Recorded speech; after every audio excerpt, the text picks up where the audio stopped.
Previously, Oz very badly tried to lie his way out of having a reporter start following the group around. Said reporter, Atraxian Rhodes, was well aware of what he was doing. Reluctantly, Oz and Keelan went to fill in the others in the group's new, let's go with friend for now. The usual arguing and talking in circles occurred, but no one could think of a way to convince Atraxian to not follow them. The group therefore reluctantly gave in to the inevitable.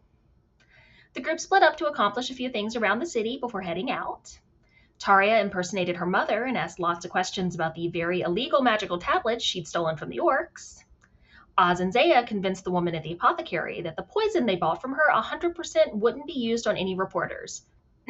I mean people. It was clearly for animals, definitely not Atraxian Rhodes. A not quite as murderous Keelan bought alchemy supplies from the same woman. Around midday, the group headed out on their way to Peatstone.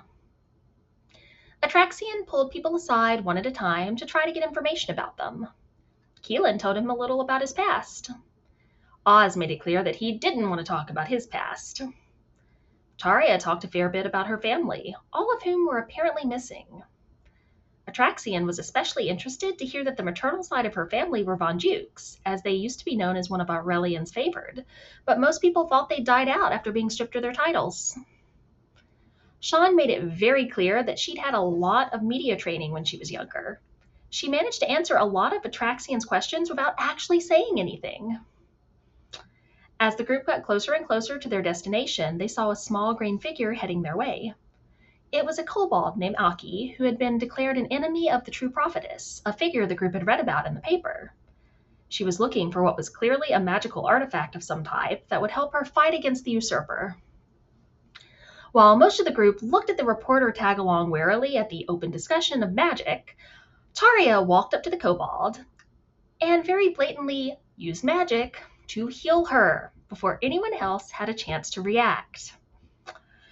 Everyone tensed and immediately looked towards Atraxian, several murder plots clearly rushing through the minds of at least a few of them, while Sean merely facepalmed. Zaya instantly pushed into his head, reading his thoughts, and she realized that he'd not only had some suspicions that the group was using magecraft beforehand, but he also was a practitioner himself. Realizing that the group probably wasn't going to react well unless he did something, Atraxian immediately threw his hands up in a gesture that was meant to be reassuring. Zaya told him that she knew he had magecraft too, and insisted that he show them what he could do. Atraxian cast Enhance ability on her to show off his magic. After some back and forth, Atraxian asked the group why they were going to help the kobold, since it was very obvious that they were going to do so. Tornak explained that she clearly needed help and was being persecuted, so why wouldn't they?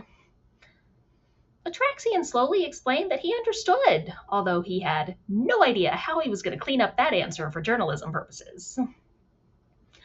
Zaya being Zaya, she ended up storming off for a bit during the conversation when Atraxian brought up that there were good and bad people in all organizations. She wasn't happy to hear him claiming that there was such a thing as a good praetor. Sean pointedly didn't bring up the fact that they had an ally who was in fact a praetor. The group rested a bit to give Aki a little time to recover. Then they headed in the direction of a cave she'd pointed them towards. As they got close, the group all had a vision of writhing snakes coming up out of the cave. They immediately realized that there had to be a shadow spawn nearby. And that is where we left off.